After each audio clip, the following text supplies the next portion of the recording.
All right, NYB, thank you so much for coming back. Episode 224 of the Minding Your Business podcast, entrepreneurship, real estate, trending news. There's no business like minding your own. We're recording this actually on a Saturday, November the 21st. So we are down to our last days here in 2020. And then I know we all are looking forward to 2021 and everything that it entails. Subscribe to the podcast, five star, wherever you get your pods. That helps us continue to grow the MYB community. And of course, you can always connect with me all day, every day, 24/7 at champronbrooks.com. Listen, I'm excited about today's guest joining us today. This is actually her first podcast that she informed me with. So it's going to be the first of many, I imagine, looking and learning about her.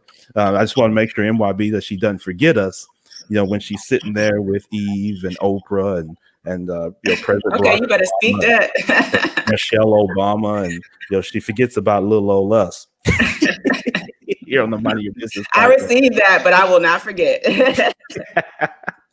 No doubt. So, Tanya Terry is our guest today, and she is the author of a very special children's book that she's coined and published and put together. That's going to be coming out very soon, and we want to support her on that. It's called "You Are Loved," and it's a children's book for love and support. And so, Tanya, thank you so much for joining the Mind Your Business podcast. We appreciate it. Thank you for having me. I appreciate it. Yeah, absolutely. So let's dive right in because I know the audience is looking to learn a little bit more about you and kind of your inspiration behind the book. But let's start with you first. Tanya, tell us a little bit about yourself and your journey to get to where you are today. Okay. I am from Virginia. I consider myself a Southerner. We just talked about this, South Dixon. Right. I currently reside in Charlotte, North Carolina, but Okay. most of my family is still in the Virginia area. Love family, just from a young age, family is just important. It's just love was instilled in me. I had a lot of support and, I just, from friendships to business relationships. I'm in corporate America. I've been in corporate America for about over 15 years. Okay. So a lot of the work that I do outside of work is with children. I love working with children. I volunteer at the Children's Hospital here in Charlotte. Okay. I used to live in Pittsburgh. So, but just kind of let you know where Virginia to Boston, lived in Boston for 4 years. Yeah. Out of there, the winters are just brutal. But then I didn't go. I went to Pittsburgh, and Right. not much better. But in both of those places, I kind of stretched myself. I didn't know anybody when I moved to Boston, but I made good friends there. Pittsburgh was rough, especially as a young Black professional. Sure. But I ended up making really good connections and friendships that, we're still very close to this day. And then I finally, what, I need to get further south. I'm heading down south. So my company, there was an opportunity for me in Charlotte, and I moved. And I have been here outside of my birthplace. This is the longest city I've lived in. So a little bit about me, I'm adventurous. I love to travel. I've been to a lot of different places, done a lot of different things. The only continent I haven't been to is Antarctica. That was supposed to happen this year, but COVID, COVID in Antarctica? I thought it would have froze out. Right. Well, I would have went there and probably would have got stuck. You can't fly back. Exactly. So I'm looking forward to traveling seriously traveling once all of this is said and done. And, again, just, hanging out with my friends, traveling, anything outdoors when it's nice. I love to hike, bike, all of it. I even do fishing with my dad, my brother. They're all country. So I hang out with them sometimes. Right. Yeah.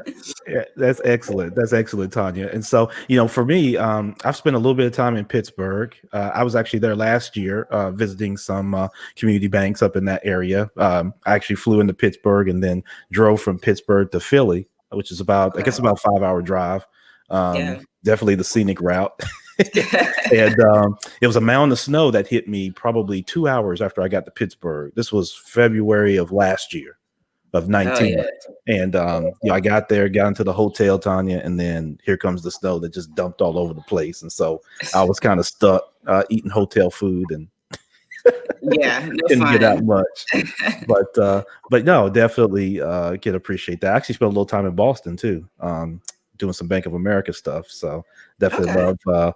love downtown. I didn't get a chance to venture out too much. Had some great clam chowder there downtown. Had a good Oh, lobster too. yeah, seafood is so good there. Yeah, no doubt about it. And so with the Children's Hospital, because we have one here in Memphis, Tanya, with St. Jude.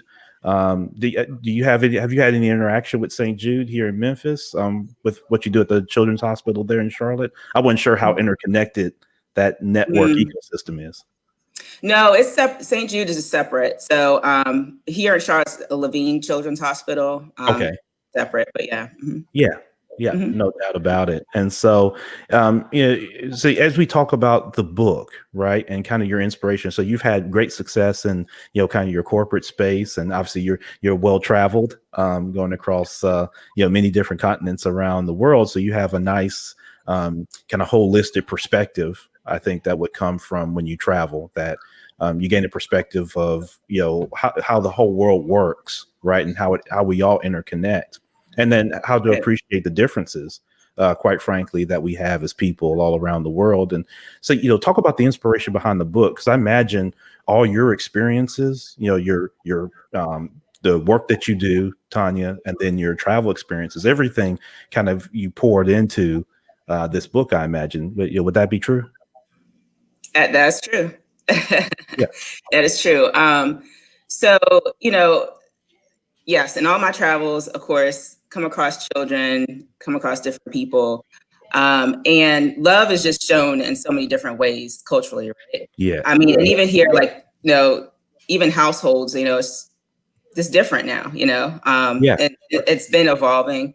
Some households have two parents, single parents, it might be a grandparent, it might be a friend of a family member, you never know. Yeah, But you never know. importance is there's love being shown, especially to our children, because there's so much that they're dealing with these days, from school, the bullying in school. I've seen a lot of that. We've seen it, in the media, just how social media kind of perpetuates this. You have to look a certain way, you have to act a certain way, but God made us perfect the way we are. We're fearfully and wonderfully made. And I felt that specifically in this book, it was important to, have representation, because you don't see that a lot in children's books. But then my focus was, it's for all children. Okay, just let me put that out there. But I really wanted to hone in on young girls. Yes. Because of, just how I feel that that's being portrayed in the news and the media. I just, there's so many themes in this book that I can get into, but I actually, like I said, I'm in corporate America, but a lot of things I do outside. I love working with children, godchildren. I have a 2-year-old nephew that he is really like one of the biggest inspirations behind it. But I had a dream that I wrote a children's book. This was actually back in April. Yeah. And when you have one of those dreams that like when you wake up, you're like, yeah. You said you had a dream. I was thinking of Dr. King. So I was like, oh, you get ready to give your I Have a Dream speech. Right. Nah, go ahead. It wasn't that deep, but it was to the point where I woke up and was like, felt convicted. Like, if I don't do this, right. Like I'm gonna get in trouble. Like, it was just one of those things. So, and in that, there were several ideas, and one was about my nephew that I actually have a story about him that is almost complete. So if I continue this journey, that'll be the next one that comes out. And the person that was going to help publish also was in my mind, and Okay. I literally woke up and I was like, Lord, like, is that you? Like, what's going on? So I sent her a message. Mm-hmm. And I know her from childhood. Several years ago, her name's Ashley Graham. Okay. Lift Bridge Publishing. Her and her brother started a publishing company several years ago. Okay. And I literally sent her a message and I said, I had this dream, like here are my thoughts. I've never done this before. Help me out, sis. And she went, I think the next morning we had a conversation, and from there it just came to fruition. And I'm so thankful. It's been a vulnerable process because it's, you're sharing something that you wrote personally. Yeah. But it's one of those things that I knew and God put it in me, like it's to help someone else. Yeah. Bless somebody else. So I went through the process.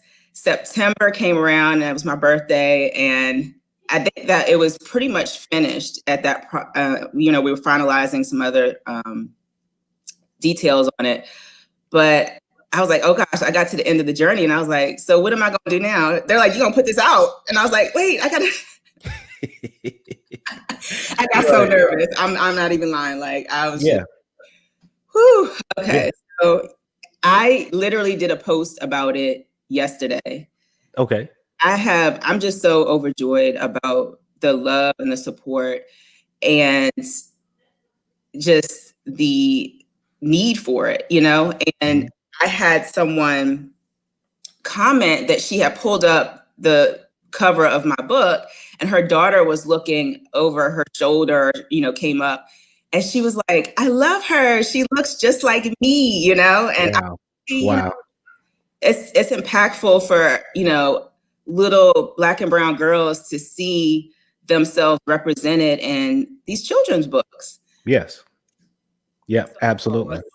Yeah, no, you're exactly right. You made some tremendous points in that, Tanya. One, you spoke of the inspiration from your nephew, the feedback that you get and the love and that sort of thing, and then being nervous about kind of putting your content out. And one of the things I always say, and you're exactly right with, that transparency, and that openness and that vulnerability was the word that you used. And you're exactly right. I think any creator or content creator can amen what you just said with that. It can be intimidating to put yourself kind of out there. I'm an author as well. And of course we're doing this podcast. And so, you're out here, right? And people get a chance to see, sometimes the good, bad, and the ugly. People get a chance to critique you as well. Sometimes people get a chance to hate, and then also show love. So you get all of, the above. And so I always commend and love, content creators for your valor and the courage that it takes to put out content, and particularly content that, delves in positivity. Because, look, Tanya, you and I live in the real world, right? There's a lot of, negative news. There's a lot of negative images that always get portrayed. And a lot of times the negativity has the loudest voice in the room. Right. And so and it's easy to fall in line. And there are a lot of people that will back the negativity, right. For certain agendas. And so for you to take a different approach and put out, a very positive imaged, positive message, that's real, that's authentic. And that has a soul, I think is tremendous. And I think we all should look forward to supporting you and, getting the book. And kind of like I told you offline, for me being a dad of 3 daughters, I've got, nieces as well, and as well as nephews, being able to, share content that has that positive image, that, like the young lady said, she sees herself in that just by looking at the cover. And I think that's powerful. Because it shows that our young people are looking for that type of thing. They seek that type of, understanding and those type of visuals, Tanya. And so for you to kind of step out and do that, I think is tremendous, and you should feel proud. Thank you. Thank you. Doing that. I don't know if you remember, there was a video. I think it was earlier. I think it streamed earlier this year. It was a little girl. Her name was Ariana. She was getting her hair done by her hairstylist. It looked like it was in her home, but yeah, it was videotaping, her getting her hair done, and the little girl was like looking right at the camera, and she's just like, "I'm so ugly." Wow. Just said, "I'm so ugly." And I think the hairdresser was like, "Wait a minute, what did you say?" Wow. And this little girl, I mean, young, and I was like, "Who is feeding her these lies?" Yeah. That it was sad. Like, it really just was very, very sad to see her say that. But then it ended positive because the hairdresser turned her around and was like, "Listen, you are beautiful. Look at your dimples. Like, look at your beautiful brown skin. Look at like, I mean, she just started pouring into this young lady. And I was just like, that is what we need. Like, there are some Mhm. children out here that have, and I'm not going to get emotional, but there are some children out here that have not had that poured into them. And they're, whether it's coming from their home, whether it's coming from, school, wherever they are, they need to know, yes, you are beautiful. Your brown skin, the way that your hair is, the way that you smile, like everything about you is wonderful and you are beautiful. Yes. And I think, that's how this book starts out. Is like, girl, do you know how special you are? Do you know how unique you are? Yes. Like, Yeah. And Tanya, your hair. yeah, that's tremendous. And when you think about it, I was thinking as you were saying that, it jumped into, for many of us, yourself, myself, others included, when we go through kind of the corporate walk, right? And you come across, adults adulting. And you think about this, that, every adult was once the child, right? You don't get to be 40 without having been 8, right? It just doesn't happen. And so when you made that point, it made me think. I was like, wow, how many people do you come across just in your daily walk, adults, right, Right. who were once those little girls and little boys who did not receive that level of love, that level of engagement, that level of support. And yes, they may have grown up to be successful adults in the sense of, not, overtly breaking major laws, right? And you know what I mean? Not, you know what I mean? When I say that, I mean, Yeah. people out speeding and doing all kinds of stuff, but I'm just saying, they're not out violating, what we, like, major, like 10 commandment level laws. And so we consider them to be, quote unquote, great citizens, right? But there are a lot of damaged people, a lot of people who Yeah. never received, Tanya, that level of love, whether it's in the home or just kind of around. And I think that's a big travesty that we have in our community, is that for all our promotion of individuality and all our focus on outward appearance and things like that, and wanting to be the best person that you can be, it's interesting how we have this cascading, you know, kind of, progression of not showing love, you know. Right.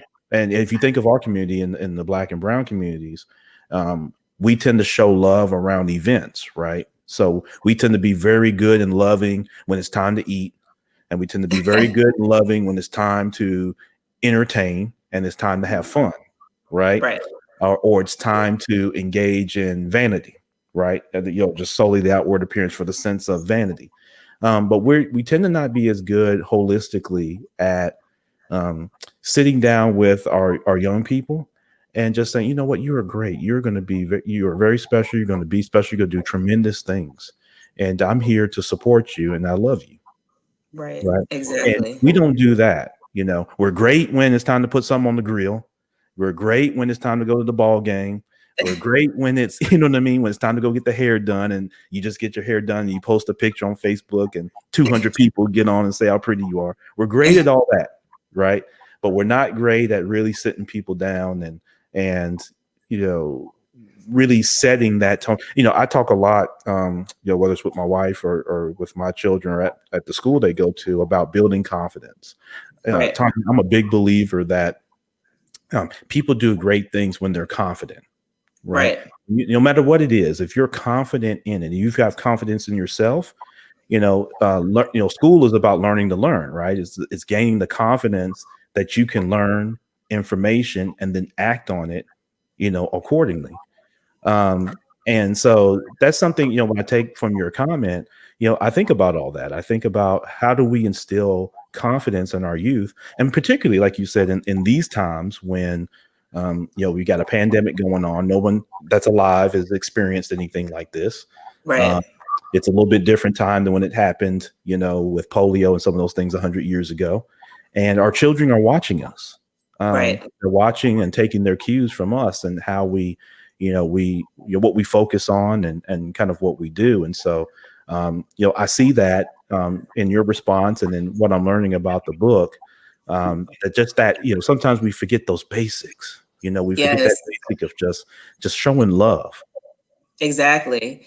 And this year, I mean, 2020 has, I don't even know how to describe 2020, but COVID has definitely had, just all of us have several seats in different ways, where we're having to be at home more. And so, hopefully it could be a positive thing. I'm trying to positive out of this. There have been a lot of bad things out of this, but, I'm hoping that families that are, whether someone's working all the time or, they're spending more time together and hopefully pouring into each other during that time together. And then, that it's also had a time, it's just been a time of self-reflection. I know for me, Sure. I'm sitting with myself and my thoughts like, okay, Tanya, Yeah. went on, boo, what we need to do. So, hopefully, people have taken some time too to just have that moment and okay, even if it's for themselves, just having self-affirmations, Sure. pouring into themselves during this hard time. Yeah. I think it's an interesting time too, because the other part of this book is, again, talking about, there's a part in there where this girl is looking in the mirror and she's in the Superman pose. And she, Okay. wake up in the morning and tell yourself, I love me. Right. I'm gonna go out here and be the best person I can be today, Mm-hmm. And then it gets into, where she's in school and she, you can be anything you want to be, Yes. you could be anything you want to be. And it's kind of it's funny because I had listed out different, occupations like doctor, teacher, all that, just so many possibilities. And it's so timely. This book release comes out, December 1st. Yes. What just happened, I'm telling these young and Black and brown girls they can be anything they want to be. And what just happened with Kamala Harris, Mm-hmm. Yes. they're now seeing, well, yeah, you're telling me this. And I see it actually happening. Yes. Yeah. It's just, Yeah, you're exactly right. I think, as many of those examples, your book serves as an example. Vice President-elect Kamala Harris serves as that overt kind of physical example, right? exactly. And then there are more of those, First Lady Michelle Obama served as one, kind of previous, and there's many others, Stacey Abrams and Angela Rye, and there's people all over that are serving, whether they're in politics or entertainment, sure, but So many.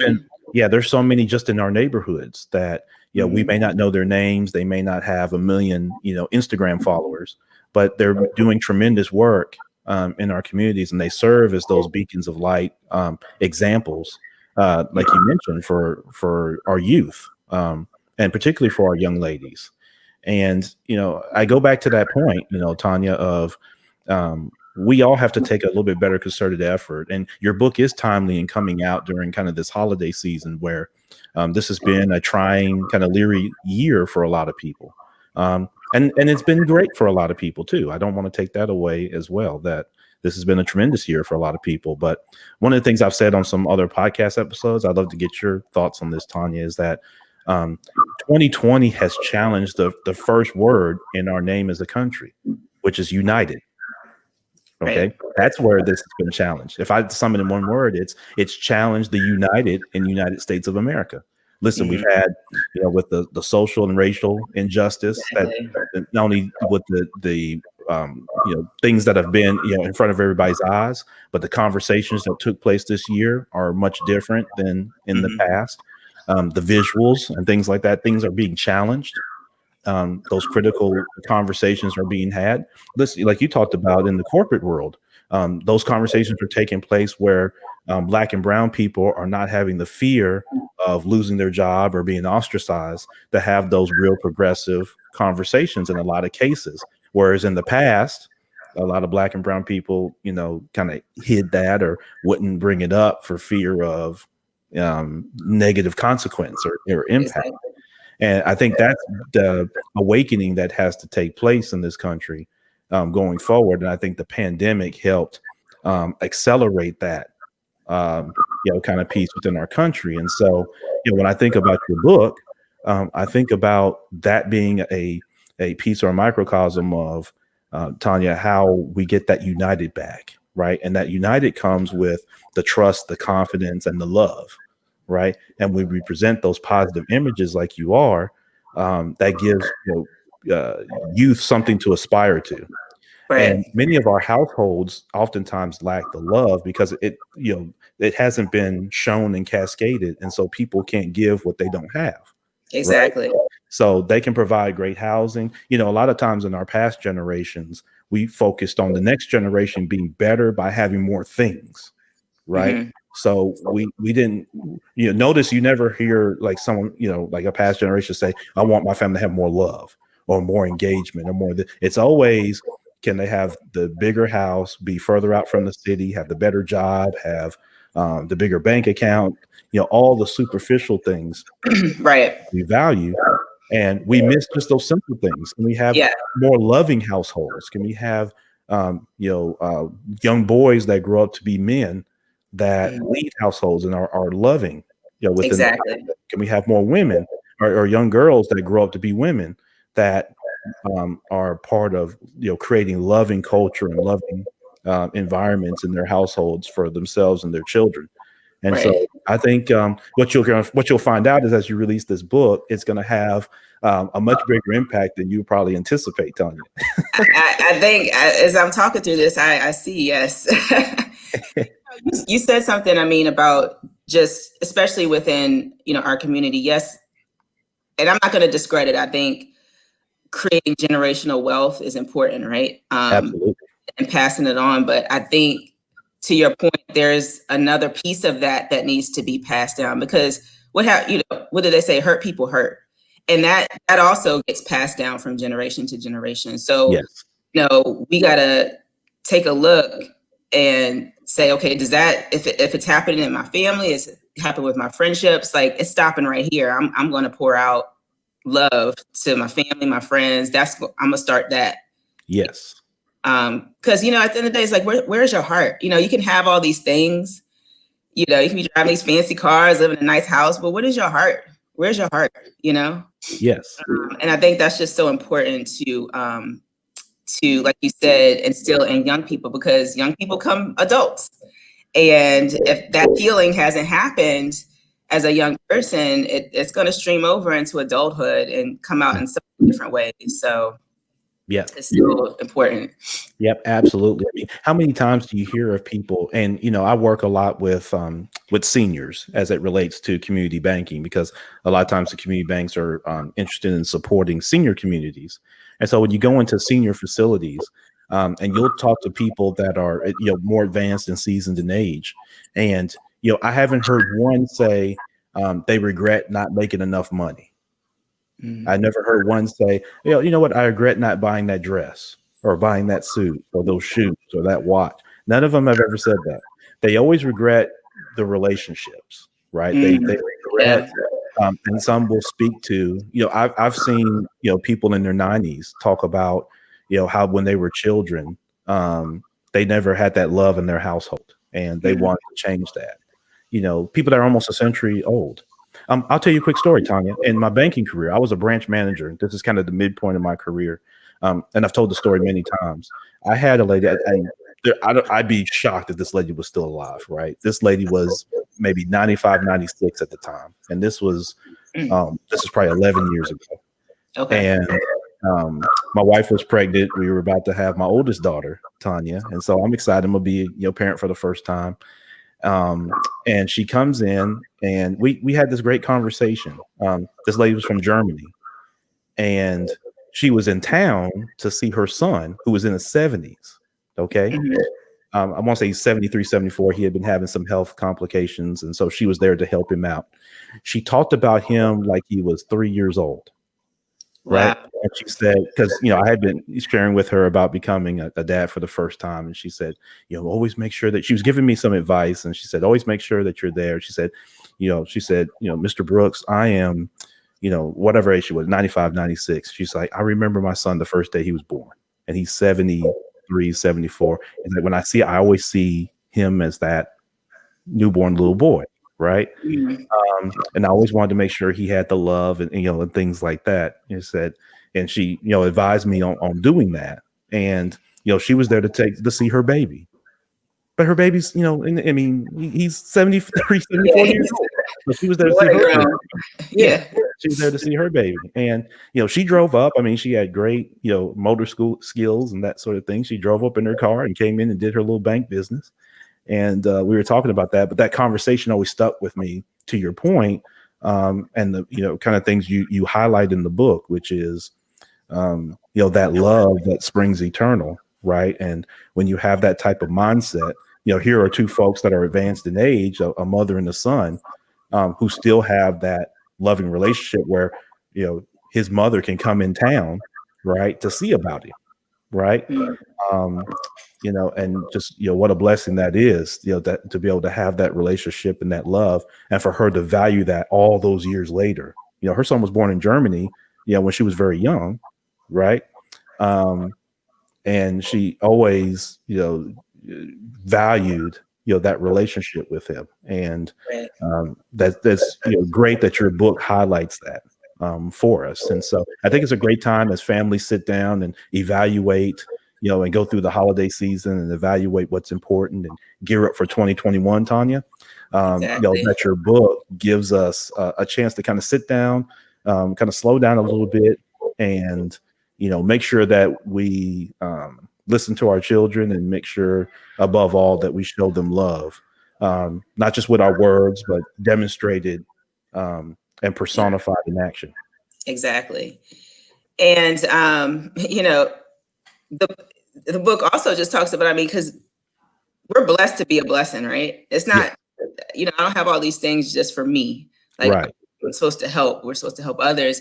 And there's a reminder in there too. At the end, it's like, okay, this little girl she's been loved by her family, her friends. She's self-love, and now she's responsible going out there to help somebody else, do something good for someone else.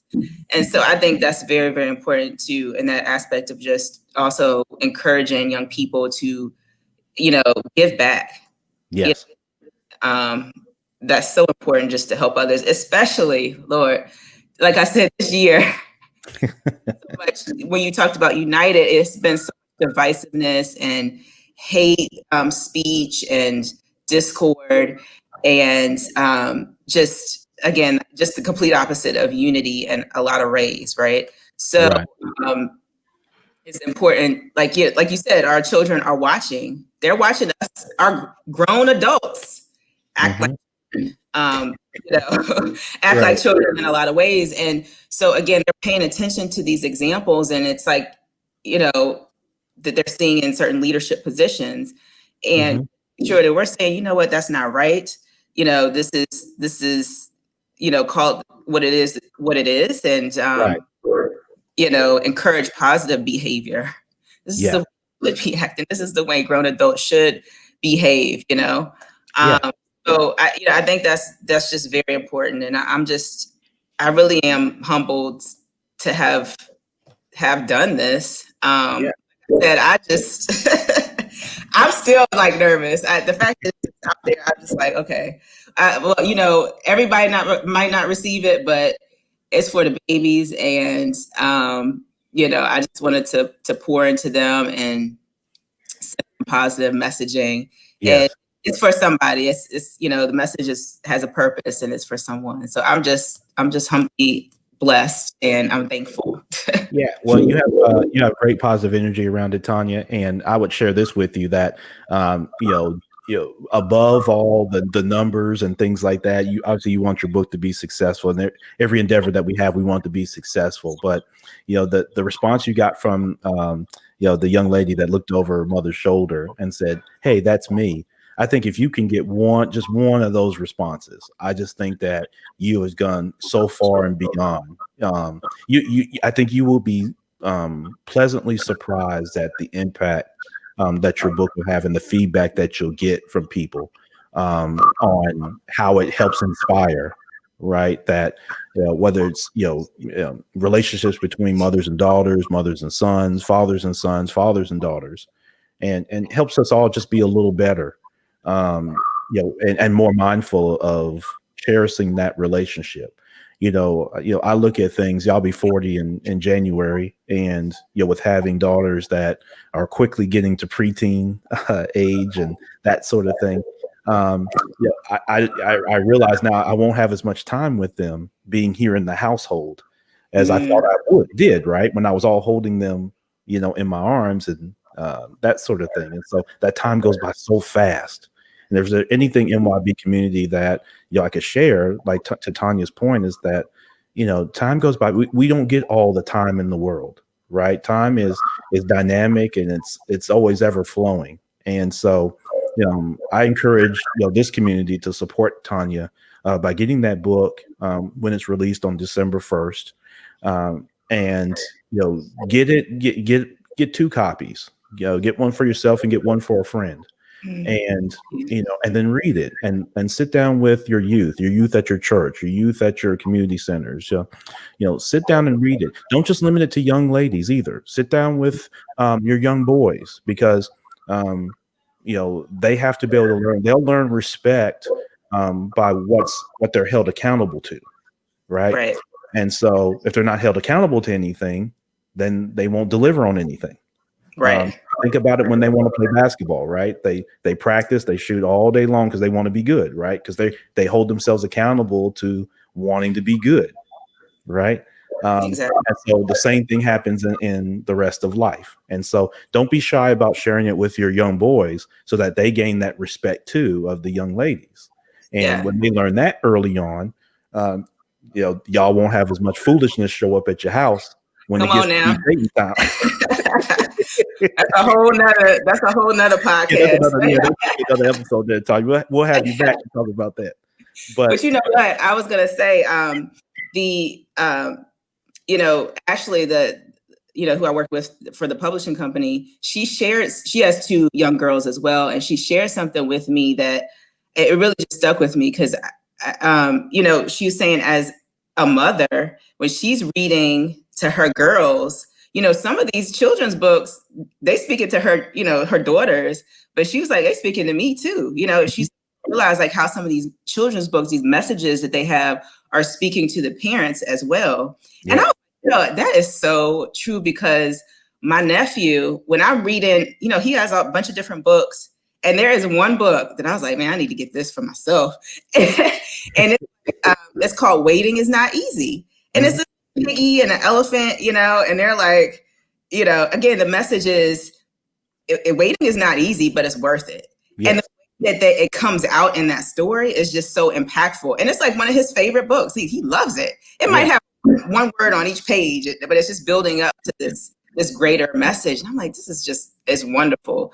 Yeah. So, I really, and I think about my nephew, like, again, he's 2 years old. All he knows is love, because that's what we pour into him. Yeah. And I'm anxious because he's so smart. He picks up on things so easily, and he does puzzles, and he's just very intelligent. I can tell, like, he was smarter than me when I was at that age, Right. We're going to be something. I don't know what it is, but I'm excited. I'm excited to see him grow up.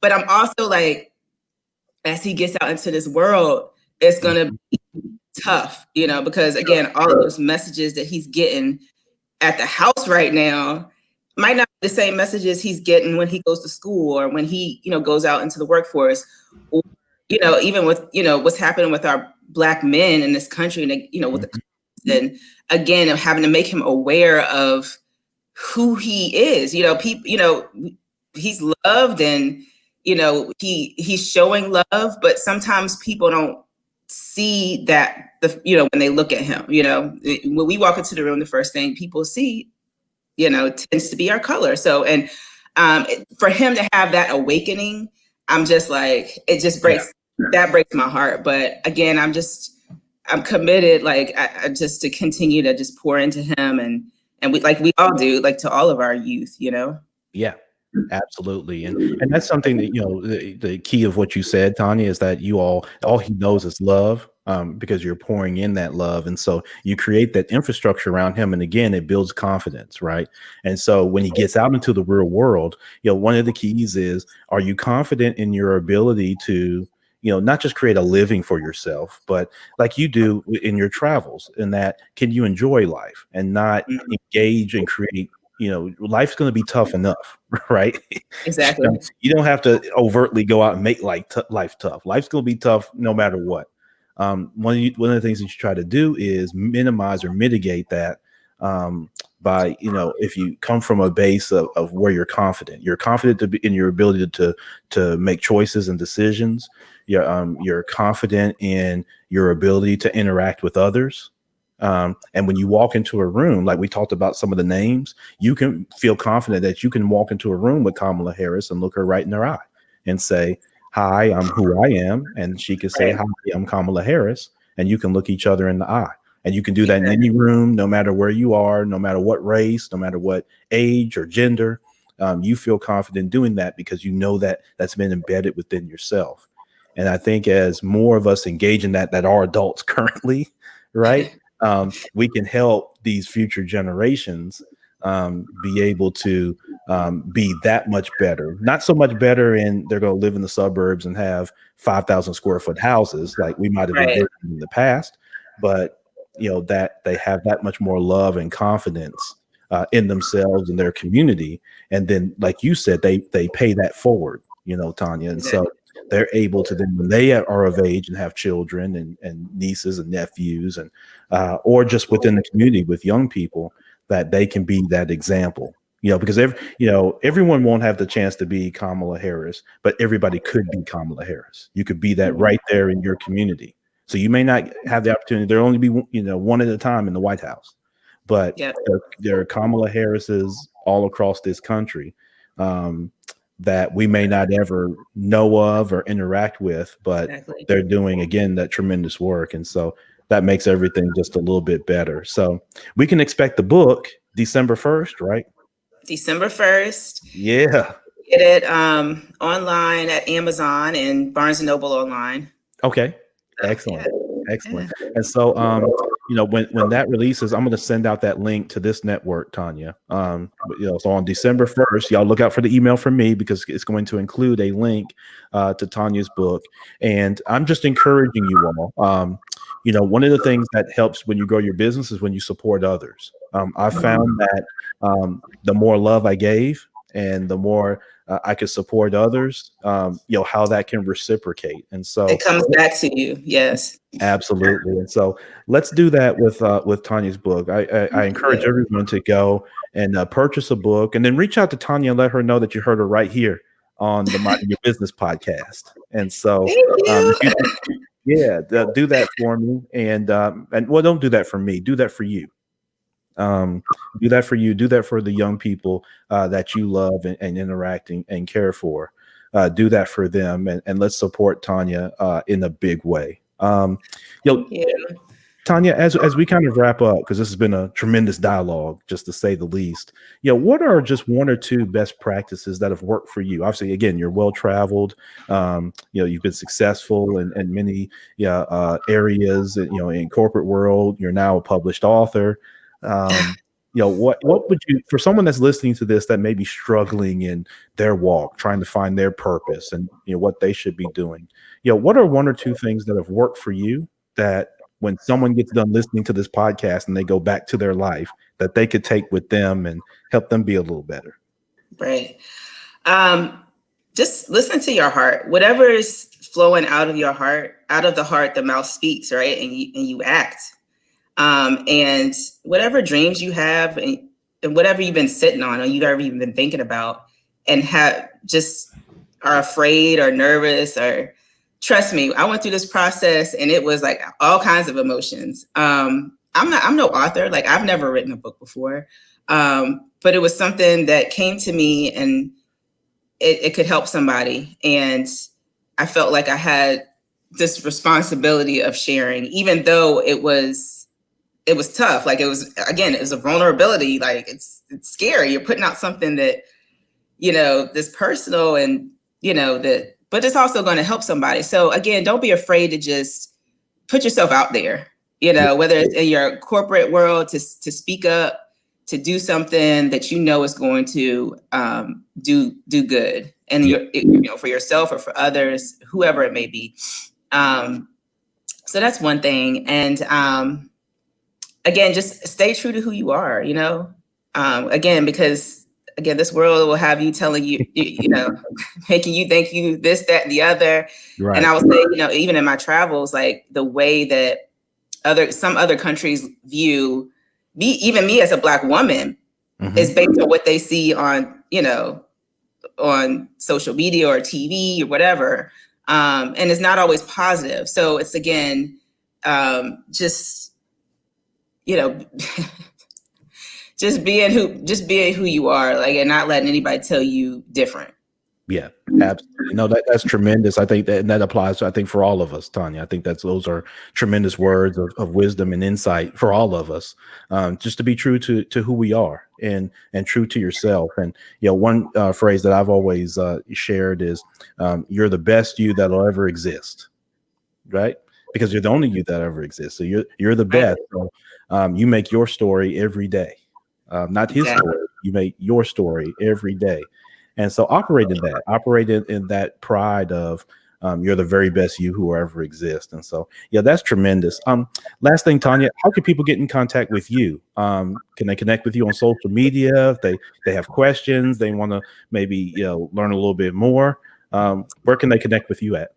Yeah. So you can author _Tanya at on Facebook. Okay. And I'll send it to you too, so you can e-blast it out. Sure. I'm still getting the social media stuff up and running, so I yeah. But well, I'll share that with you, so you can share with the community as well. But author Tanya. Yeah. Awesome. Yep. Awesome. So so definitely look to connect with Tanya, and you'll definitely get the link. December 1st is your day, MYB. That is the day the book will be available, and so I expect you to go ahead and get ready. Go ahead and have your Amazon fingers ready to go, and so that you can go in, or Barnes & Noble, whichever you prefer, and go ahead and get a copy of Tanya's book. You can actually pre-order it now. Oh, can you? So you can go out there, go ahead. Okay. So on Amazon, you can actually, Amazon's being a little slow with putting the picture up of the book, but everything else is there. So you can go pre-order it now if you. Yeah. So you done changed the whole game on us, Tanya. Listen, go out when you get done listening to this. Go ahead and go pre-order.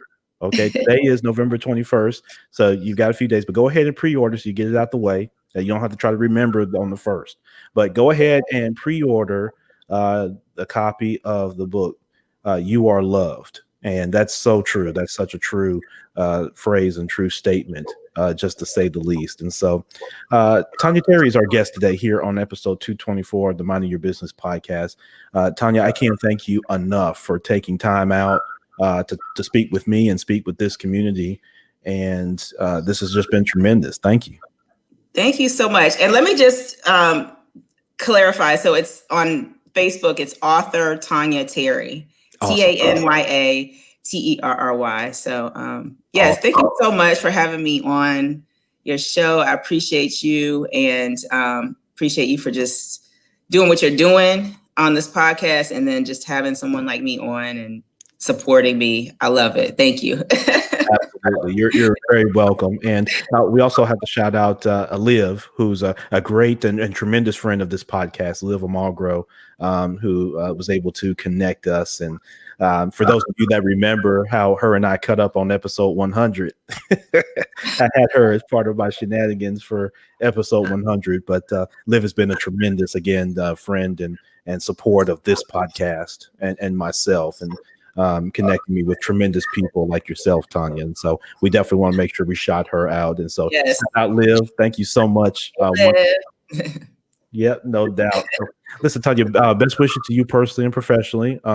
Look to remain connected. And if you see where I can be a resource, definitely let me know. Thank you. Appreciate you. Yeah. Have a good day. All right. You too. All All right. right. So, listen, NYB, Tanya Terry was our guest today here on episode 224. Don't forget me, champronbrooks.com is where you can go connect with me. Don't forget, I have the real estate investing workshop for 2021 on Sunday, December the 27th at 4 p.m. Central Time. So make sure that you go and that you do that. I think there are a few slots left. I haven't checked it this morning. There were maybe 8 slots left. And so go ahead. That's going to be a 1 hour, no cost training for you. I'm going to teach you and share with you everything that I do from my standpoint, my experience to help you get into investing if that's what you so desire. I'm also going to debunk a few myths that are out there around investing. And so, anyway, let's go ahead and get back to the rest of your day. Thank you so much for your support. Thank you again to our guest, Tanya Terry, with the book You Are Loved. Make sure you pre-order that, and then it's going to be available December the 1st. Let's be a little bit better, again, for ourselves, for our families, and our communities. Champ, on the Mind Your Business podcast.